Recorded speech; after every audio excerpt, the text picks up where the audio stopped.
감사합니다. 임마누엘 하나님 사랑합니다. 여호와의 하나님 찬양합니다.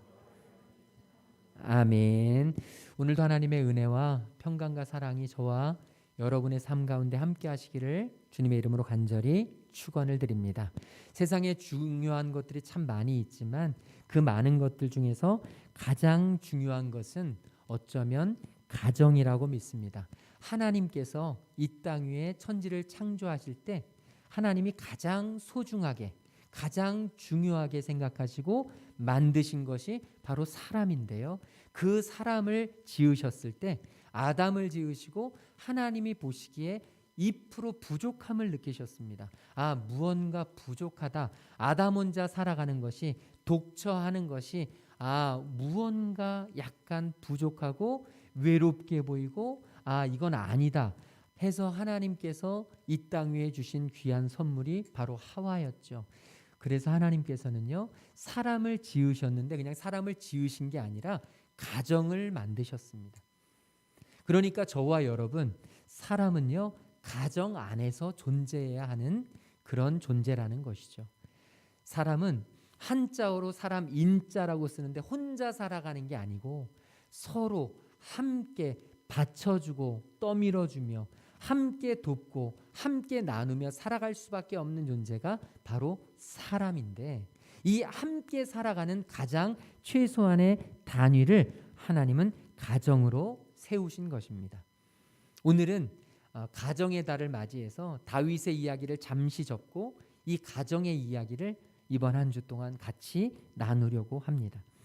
우리의 삶을 한번 돌아보면 사실 이 가정은요 굉장히 큰 부분을 차지하는 것을 알게 됩니다. 한번 여러분 지난 한 주간의 삶을 곰곰이 생각해 보시기 바랍니다. 무엇을 위해서 그렇게 열심히 일했습니까? 무엇을 위해서 출근하고 무엇을 위해서 손님을 대하고 무엇을 위해서 살림을 하고 무엇을 위해서 여러분 그렇게 애를 쓰며 한 주간을 사셨습니까? 여러분 한번 곰곰이 생각해 보면 우리가 그렇게 애쓰고 힘쓰며 힘들게 어렵게 직장 생활을 하고 일터에서 일을 하며 사람들을 대하고 힘들고 어려운 일까지도 마다하지 않고 참고 할 수 있었던 가장 배경이 되는 것은 가족 그리고 가정이 아니었나 싶습니다.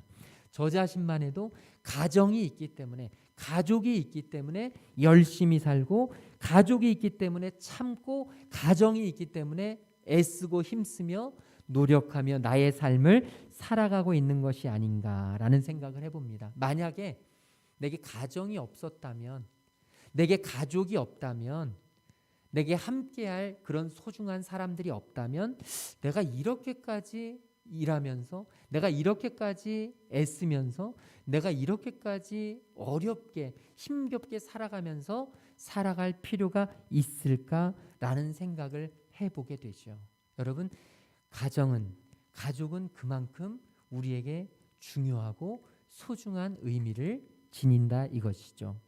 어제 신문 기사를 우연히 보게 되었는데요. 그 신문 기사에 봤더니 지난달 미국에서 실종되었던 한 19살의 그런 아이의 자매의 이야기가 나오는 거예요. 지난달에 실종이 되었는데 어제 확인해 본 결과 이 자매가 19살의 한 이쁜 여대생이 교제하던 남자친구에게 차인 뒤에 나이아가라 폭포에서 투신했던 것으로 밝혀진 거예요. 제가 그 기사를 보면서 참 안타깝더라고요. 얼마나 크게 사랑했으면 얼마나 그 사랑이 컸으면 그런 극단적인 선택을 할까 하는 생각도 잠시 들지만 사실 제 마음을 아프게 하고 제 마음에 안타까움을 주었던 것은 뭐냐면 그녀에게는 정말 그것밖에 없었나?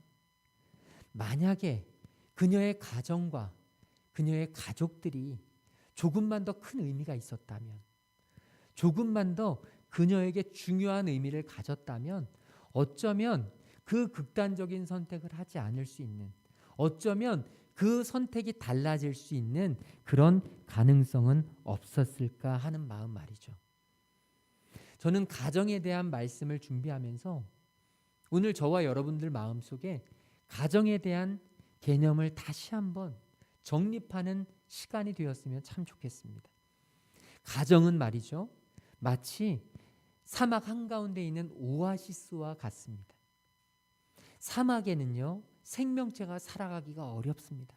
생명체가 살 수 있는 조건이 아닙니다. 그래서 사막에 있는 동물들은요, 정말 살아가기가 버겁습니다.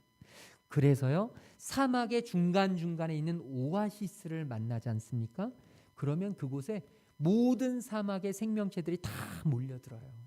왜냐하면 살기 위해서, 살아갈 수 있는 새로운 물을 얻기 위해서, 삶의 새로운 힘을 얻기 위해서 이 모든 생명체는 이 오아시스로 몰려든다는 것이죠. 저는 가정이 그러한 곳이 되어야 할 줄로 믿습니다.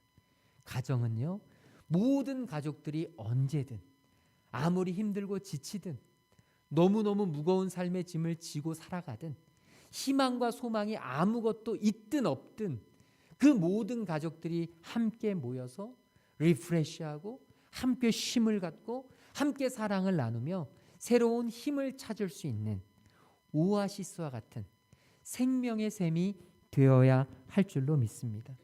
그래서 우리가 예전에 참 많이 불렀잖아요. 즐거운 곳에서는 날 오라 하여도 내 쉴 곳은 작은 집 내 집뿐이리. 여러분, 참 우리 어렸을 때 참 많이 불렀습니다. 그런데 정말 가정이 내게 그런 의미가 되어야 하는데, 즐거운 곳에서 나를 아무리 많이 오라고 해도, 아무리 화려하고 좋은 곳에서 나를 아무리 많이 불러도 사실 우리가 쉴 곳은 이 작은 집, 바로 나의 집뿐인데 우리의 가정이 그런 생명의 오아시스로 되어가고 있는지 한번 돌아봤으면 참 좋겠습니다. 현실적으로 우리에게 보여지는 것은 안타깝게도 그렇지 못하다는 것이죠. 편안해야 될 가정이 정말 가장 불편한 곳이 되어버렸습니다. 화목해야 할 가정이 가장 갈등과 싸움과 분쟁이 많은 곳으로 변해버렸습니다. 기쁘고 행복해서 즐거운 콧노래가 늘 언제나 울려 퍼져야 할 가정에서 사실 어떻게 보면 인생의 가장 큰 아픔과 상처를 받고 있는 오늘날의 많은 사람들의 모습을 보게 됩니다. 힘들고 지친 사람들에게 안식과 샘물을 제공해야 될 그 가정이 오히려 세상에서 멀쩡하게 살아가던, 건강하게 살아가던 사람들까지도 힘들고 지치게 만들고 병이 들게 만드는 그런 곳으로 변해가는 안타까운 현실을 보게 됩니다.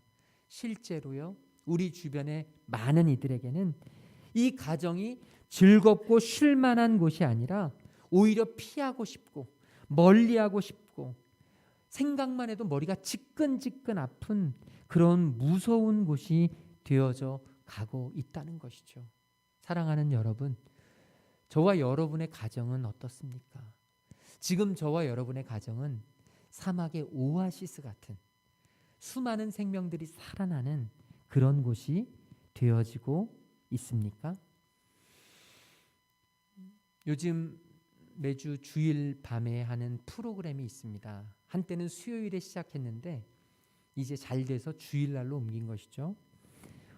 들어보셨을지 모르겠는데 1호가 될 순 없어라는 프로그램입니다. 이 프로그램은요, 개그맨 부부 중에서 이혼한 커플이 없는 이유가 뭘까? 여기에서 궁금증이 시작돼 가지고 출발된 프로그램이라고 합니다. 그래서 실제로 새 개그맨 커플들을 삶을 통해서 집중적으로 바라보면서 왜 개그맨 부부들은 이혼하는 가정이 없을까라고 하는 그런 기획 의도를 가지고 방영되고 있는 리얼 예능 관찰 프로그램입니다. 그런데 이 프로그램이 제작된 계기는요, 작년인데요. 예능 프로그램 아는 형님이라는 프로그램이 있는데 그 프로그램에 개그맨 박미선 씨가 출연을 했습니다. 그때 강호동 씨가 박미선 씨에게 물었던 거예요. 지금까지 개그맨 커플들이 한 16커플 되는데, 유명한 커플들이 한 16커플 되는데 그 개그맨들 16커플 중에서는 한 커플도 이혼한 사람이 없습니다. 이유가 뭘까요 도대체? 이렇게 물은 거예요. 그때 이 박미선 씨의 대답이 이것이었습니다. 그건요, 개그맨 커플들은 다른 사람들보다 특별히 금술이 좋아서가 아니라 개그맨 커플들은요, 서로 마음속에 이런 생각들을 갖고 있다고 해요. 내가 개그맨 커플들 중에서 1호 이혼 커플이 될 수는 없어. 그냥 그런 마음들을 갖고 있어서 서로 노력하면서 서로 1호가 되긴 싫은 마음으로 이혼을 하지 않는다는 그런 이야기를 듣고 이 1호가 될 순 없어라는 이름을 지었다고 합니다. 그런데 워낙 시대가 시대이니만큼 많은 사람들이 이 1호가 될 순 없어라는 프로그램을 많이 보면서, 특별히 개그맨 이 커플들의 삶을 보면서 전문가들이 개그맨 커플들이 이혼하지 않는 이유가 좀 있긴 있는 것 같아. 전혀 없는 게 아니라 이들은 좀 달라. 이런 부분에 있어서 굉장히 메리트가 있어라고 하는 것을 한 3가지를 밝히는 것을 보면서 제가 고개를 끄덕이게 됐어요. 첫 번째가 뭐냐면 이 개그맨들은 몸속으로 뼛속부터 개그맨이라서 웃기면 그만이라는 생각이 있는 거예요. 그러니까 다시 말하면 굉장히 기분 나쁘고, 일반적인 사람들이 보면 감정이 상하고 화가 나고 너무너무 기분 나쁜 상황을 딱 접합니다. 그러면 일반적인 사람들은 입에서 나쁜 말이 나가고 화가 치솟고 그냥 분노가 표출되는데, 개그맨들 속에는요 이런 마음들이 있다는 거예요. 굉장히 화가 나는데 웃어? 더 기분 나쁜데 이 개그맨들 마음속에는 그 모습을 바라보면서 그래도 웃기면 됐다라는 거예요. 내가 지금 기분이 너무 나쁜데 상대는 웃고 있네? 그럼 나는 웃기면 됐지. 웃기면 그만이지. 나는 웃겼어. 내가 할 수 있는 걸 다 했어. 물론 감정이 상하지만 그 기분 나쁜 감정을 웃음으로 승화시키려는 그 아주 정말 그 뼛속까지 개그맨적인 본능이 있어서 웃기면 그만이라는 마음을 가짐으로 말미암아서 참 기분 나쁜 상황까지도 웃음으로 승화시키는 그런 모습을 볼 수 있다는 것이죠. 또 하나는 뭐냐면 지루한 건 못 참는 성격 때문이라고 해요. 그러니까 개그맨 부부들은요, 다른 연예인들에 비해서 돈도 못 벌어요. 굉장히 유명세도 없어요. 뭐 광고를 몇 개씩 찍는, 그래서 빌딩을 사는 막 이런 개그맨 부부도 많지 않아요.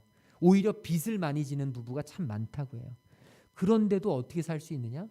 돈은 없어도 살 수 있고 빌딩은 없어도 살 수 있고 굉장히 유명세를 타지 못하고 광고를 못 찍어도 살 수는 있는데 지루하면 못 살아. 그래서 개그맨 부부들을 보니까 나이가 들어서도 대화를 끊임없이 하는 거예요. 나이가 들어서도 서로가 서로에 대한 얘기들을 막 하는 거예요. 여러분, 이것도 굉장히 큰 노력이죠. 나름 커뮤니케이션을 하려고 노력하는 거예요. 그러다 보니까 개그맨 부부들의 이 관계가 그래도 다른 부부들보다는 낫다라는 결론을 얻게 되는 거죠. 마지막으로 보니까 이것이더라고요.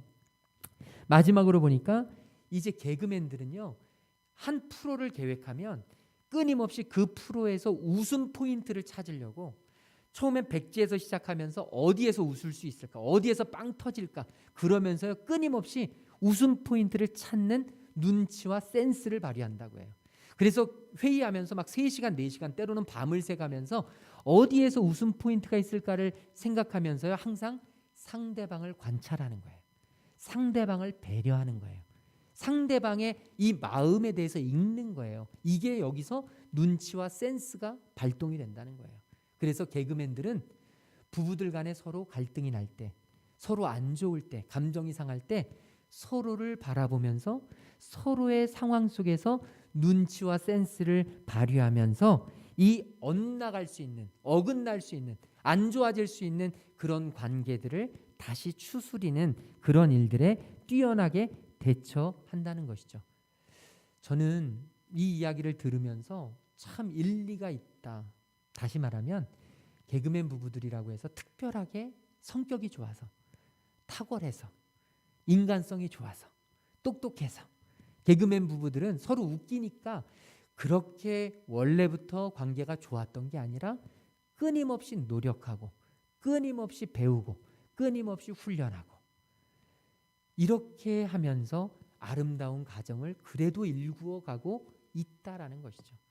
여러분, 믿음의 가정도 마찬가지입니다. 하나님이 이 땅 위에 세우신 천국과 같은 믿음의 가정은요, 절대로 하늘에서 뚝 떨어지는 게 아닙니다. 그냥 신앙 좋은 사람이면 뚝 떨어지고, 그냥 기도 열심히 하는 사람이면 뚝 떨어지고, 그냥 천국과 같은 믿음의 가정은 교회에서만 살아가는 사람이면 뚝뚝 떨어지는 그런 곳이 아니라 저와 여러분이 끊임없이 가꾸고 끊임없이 노력하고 끊임없이 눈물로 심고 끊임없이 저와 여러분이 만들어가야 하는 그런 곳임을 우리가 깨닫게 되어진다는 것이죠. 마치 아름다운 정원처럼. 여러분, 어디 가서 아름다운 정원을 보십니까? 아름다운 정원. 제가 계룡대를 한번 가봤는데 계룡대 갔더니 정원이 너무 멋있어요. 진짜 펼쳐진 나무, 뭐 들판, 산, 정말 멋지게, 야, 이게 우리 대전 옆에도 있었네, 이럴 만큼 넓은 곳에, 광활한 곳에 굉장히 예쁘게 꾸며져 있어요. 여러분, 딱 제 마음속에 드는 생각이 뭐냐면, 아, 얼마나 정원사들이 애썼을까. 세상에 그냥 꾸며지는 정원은 없습니다. 그냥 생겨나는 아름다운 정원은 없습니다. 이 앞에 있는 꽃 하나도 여러분 그냥 태어나는 것은 없습니다. 이 꽃도요, 끊임없이 물을 주고 끊임없이 갈아주고 흙을 갈아주고 여러분 끊임없이 사랑과 관심을 베풀어야 이 꽃이 자라는 것처럼, 정원사가 끊임없이 관심을 갖고 노력하고 열정을 쏟아야 아름다운 정원이 생기는 것처럼, 저와 여러분의 믿음의 가정도 그냥 하루아침에 뚝 생기는 것이 아니라 끊임없는 노력과 헌신과 눈물의 씨앗을 뿌려서 생겨나는 것임을 우리가 기억할 수 있기를 소망합니다. 그런데 안타까운 것은 이렇게 아름답게 가꾸어야 될 이 정원을 오늘날 많은 사람들이 정글로 만들어 버린다는 거예요. 정글의 법칙처럼 살아가라는 것이죠. 더 강해져라, 더 부자가 되라, 더 높이 올라가라. 끊임없이 이 가정을 아름다운 정원, 정말 천국과 같은 정원이 아니라 약육강식의 법칙이 판을 치는, 더 강한 자만이 살아남을 수 있다는 그런 정글로 만들어버리는 현실. 오늘 저와 여러분 안에 이런 아픈 현실 속에서도 우리는 믿음의 가정을 일구어가는 하나님의 자녀들이 될 수 있기를 주님의 이름으로 축원을 드립니다.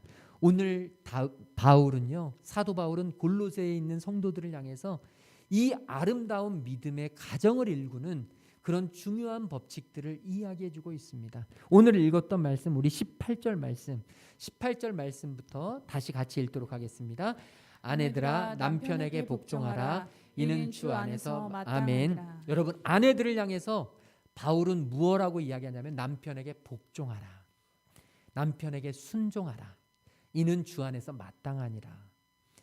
우리 여자분들은 상당히 기분 나쁠 수 있는 말입니다. 복종? 뭔데? 뭐 이런 마음을 가질 수가 있어요. 솔직히 요즘 보면 아내들이 남편에게 복종하는 일이 정말 쉽지 않습니다.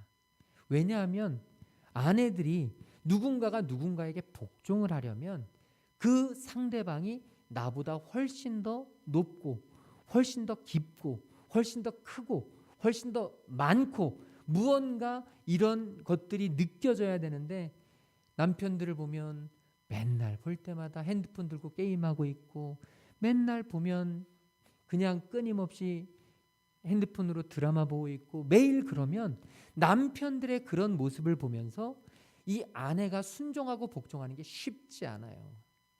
정말 쉽지 않습니다. 그런데요, 여러분, 여기서 기억해야 될 것이 이는 주 안에서 마땅하니라. 우리가 믿음의 천국과 같은 가정을 일구어가는 가장 중요한 포인트가 여기 있습니다. 주 안에서. 아내가 어떻게 남편에게 순종할 수 있습니까? 아내가 어떻게 남편에게 복종할 수 있습니까? 내 힘으로는 못해요. 내 생각으로는 못합니다. 그런데 주 안에서 있을 땐 가능해요. 주님 안에 있을 땐 가능합니다. 여러분, 정말 내가 용납할 수 없는 사람을 용납할 수 있는 길이 무엇인지 아십니까? 은혜가 있으면 가능해요. 어떻게 나를 버린 부모를 용서할 수 있습니까? 주님 만나면 가능해요. 어떻게 나를 버리고 떠난, 어떻게 외도한 남편을 용서할 수 있습니까? 주님 만나면 가능해요. 주님 만나기 전엔 불가능한 일들이 주님을 만나면 가능한 일들로 바뀝니다. 나보다 못난 것 같고, 나보다 못하는 것 같고, 나보다 별로인 것 같은 그런 사람일지라도 어떻게 내가 존중하고 순종하며 복종할 수 있습니까? 주님 바라보면 가능합니다.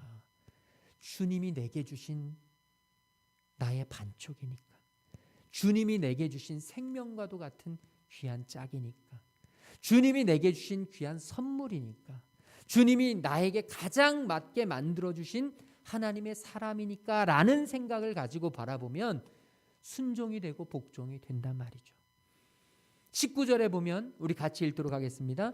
남편들아 아내를 사랑하며 괴롭게 하지 말라. 아멘. 여기에 사도 바울은요, 남편들을 향해서 아내를 사랑하라고 이야기합니다. 아내를 사랑하며 괴롭게 하지 말라. 아내를 사랑하는 건 당연한 것 같죠. 결혼할 때는 사랑 없으면 안 될 것 같아서 너무너무 사랑해서 죽고 못 살아서 결혼을 하죠. 그런데 살다 보면 이 사랑한다는 게 얼마나 어려운 일인지를 경험하게 되죠. 늘 언제나 나를 향해서 잔소리하고 나를 책망하는 듯 이야기하고 나의 안 좋은 면만을 밝혀주는 그런 아내를 바라보면서 사랑한다는 것, 이게 쉬운 일이 아니죠. 정말 쉬운 일이 아닙니다. 그런데요, 여러분, 내 힘으로 내 능력으로는 불가능하지만 사도 바울은요, 남편들이 아내를 사랑하는 게 가능한데 어떻게 사랑하느냐? 바로 예수님이 우리를 사랑하는 것 같이, 예수님이 우리를 사랑하는 것 같은 마음을 품을 때는 그런 아내를 사랑할 수 있다는 것입니다. 그러니까 여러분, 이 사도 바울은 이야기합니다. 천국과 같은 믿음의 가정은 어떻게 생겨나느냐? 남편과 아내는 어떻게 서로 사랑하고 순종하며 어떻게 아름다운 믿음의 가정, 아름다운 하나님이 맺으신 부부를 일구어 갈 수 있느냐? 바로 주님 안에 있을 때만 가능하다는 것입니다. 주님 안에 있을 때만 가능하다는 것은 바로 은혜 안에 있을 때만 가능하다는 것입니다. 바로 부부와의 모든 관계, 부부의 모든 상황들을 어디에서 어떤 시선으로 바라보느냐? 바로 믿음의 시선으로 바라보는 것입니다. 주님을 바라보면 순종하지 못할 남편이 없어요. 너무 화가 나고 너무 짜증나고 이해가 되지 않지만 주님이 내게 주신 소중한 생명이라고 바라보면, 주님이 내게 맡겨주신 정말 하나님의 사람이라고 바라보면 내 이 감정, 내 이 생각을 넘어서는 하나님의 은혜가 있습니다. 여러분, 이게 쉬운 일이 아닙니다. 뭐 그냥 무조건 참고 살라는 이야기도 아닙니다. 그런데요, 여러분과 제가 이해하지 못할 배우자, 여러분과 제가 참지 못할 배우자, 내 안에 충분히 감정을 상하게 하고 너무너무 견디기 어렵게 할 그 배우자를 저와 여러분의 눈으로 보면 사랑할 수 없고 순종할 수 없고 함께할 수 없지만 하나님의 눈으로 바라보면, 주님 안에서 바라보면 그것들이 가능함을 사도 바울은 이야기해주고 있는 것입니다. 가정에는 부부만 있는 게 아니죠. 부모와 자식 간에도 있습니다. 그래서 사도 바울은 20절에서 자녀들을 향하여 이렇게 이야기합니다. 같이 읽겠습니다. 자녀들아 모든 일에 부모에게 순종하라. 이는 주 안에서 기쁘게 하는 것이니라. 아멘. 여러분, 요즘 자녀들이 부모에게 순종하는 것 쉽지 않아요. 저도 아이들을 키워보니까 부모에게 순종하는 것 쉽지 않습니다. 정말 쉽지 않습니다. 초등학교 때까지만 해도 순종 잘하는 것 같이 보였습니다. 정말 부모의 말이라면 아이들이 모든 것을 할 거라고 믿었습니다. 그런데 청소년기가 지나고 이제 조금씩 크면서 청년의 기가 접어들면서 저 자신을 봐도 부모님께 그렇게 순종하며 살지 못했던 것 같아요. 요즘처럼 제가 나이 들고 이제 우리 부모님들이 노쇠하시면 정말 더 어렵습니다. 부모님께 순종한다는 게 너무 어려워요. 저도 지난주에 어머님을 뵙고 왔는데 부모님께 순종한다는 게 너무 어렵습니다.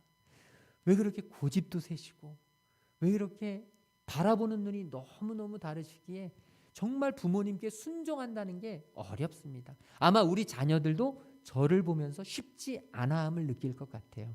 그런데 여러분, 주 안에서, 주님 안에서 주님의 눈으로 바라보면 그것 또한 가능하다는 것입니다. 내 생각과 다른, 늘 언제나 나하고는 전혀 다른 것 같은 가르침을 주시는 부모님이 이해가 안 돼요. 그냥 요즘 말로 말하면 꼰대같이 느껴져요. 왜 이런 이야기를, 왜 그렇게 부모님 세대에 살았던 것처럼 나에게 강요하지? 왜 이렇게 자기 주장만 펴시지? 왜 내 마음을 이렇게 이해 못 해주시지? 왜 내 상황을 조금도 생각해 주지 않으시지? 이런 마음을 가지고 부모님께 속상하고 상한 감정을 가질 수 있는 자녀들을 향해서 사도 바울은 이렇게 이야기하는 것입니다. 주님의 눈으로 한번 바라봐라. 네가 어떻게 이 자리에 있는지. 오늘 저와 여러분, 우리 부모님이 저와 여러분의 기대에 못 미칠 수도 있어요. 다른 부모님들에 비해서 해주는 게 적을 수도 있어요. 정말 요즘에는 내게 별로 큰 도움이 되지 않는 것 같을 수도 있어요.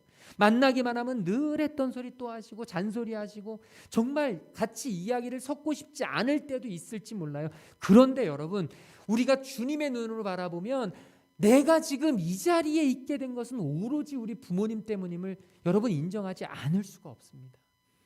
주님의 눈으로 바라보면 그때서 우리 부모님이 나를 이 땅 위에 낳게 하시도록 하나님이 사용하신 중요한 선물이라는 것이 보여진다는 것이죠. 내 생각과 내 기분과 내 감정과 다르다 할지라도 우리 부모님은 나를 이 땅 위에 있도록 하시기 위해서 하나님이 사용하신 중요한 선물이라는 것입니다.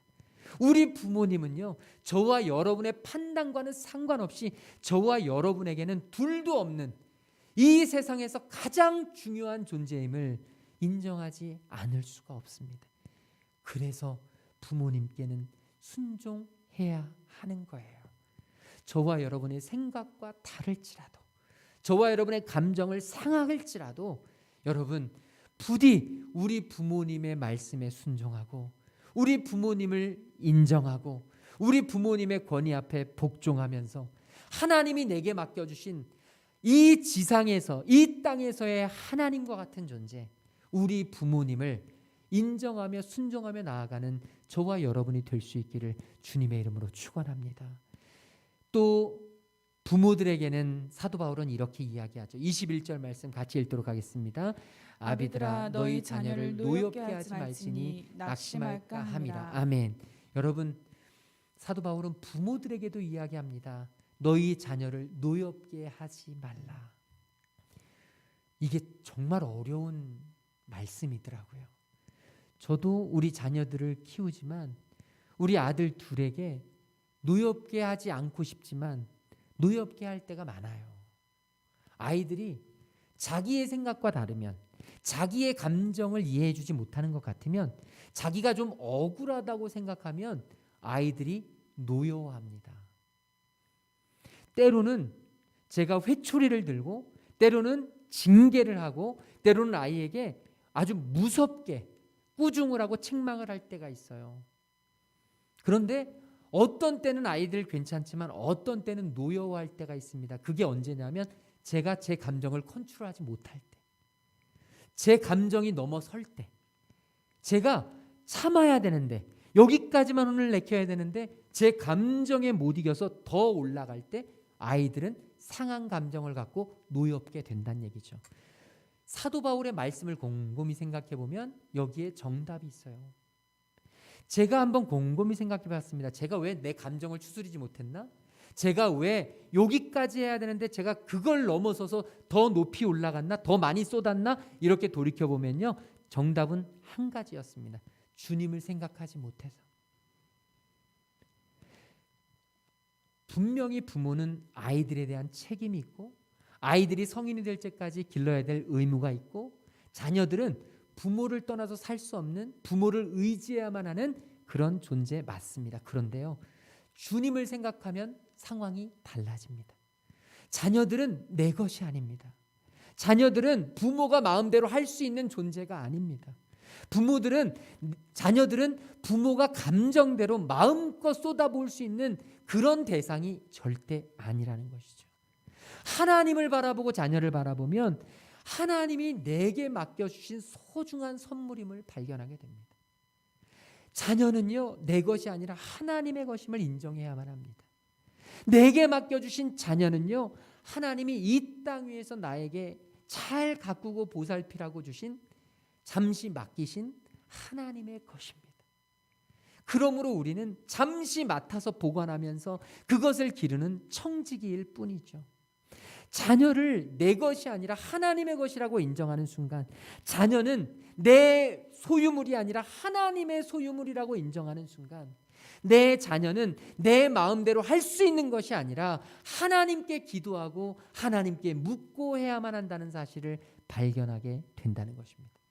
사랑하는 귀한 성도님들이요, 저와 여러분이 천국과 같은 믿음의 가정을 이룰 수 있는 가장 유일한 길, 그 길은 단 하나인데 오늘 사도 바울은 우리에게 이렇게 말하고 있습니다. 주 안에서 저와 여러분이 우리 가족들을 대하고 가족들을 사랑하고 가정의 모든 대소사를 주님 안에서 결정하고, 여러분과 제가 결정해야 될 아주 중요한 가정의 일이 있습니까? 주님 안에서 먼저 시작해야 합니다. 그러려면 기도해야 돼요. 가정의 중요한 일을 앞두고 기도하고 시작해야 합니다. 여행을 가야 합니까? 주님의 뜻을 묻고 시작해야 합니다. 새로운 사업을 시작합니까? 주님의 뜻을 묻고 시작해야 합니다. 우리 자녀들이 어떤 문제 속에 있습니까? 주님의 뜻을 묻고 기도하고 시작해야 합니다. 자녀들이 중요한 시험을 앞두고 있습니까? 아이들 스스로 하나님께 물을 수 있는 시간을 허락해야 합니다. 기도하고 시작하도록 해야 합니다. 자녀들이 취업을 준비합니까? 대학 입시를 준비합니까? 기도를 먼저 하고 시작해야 합니다.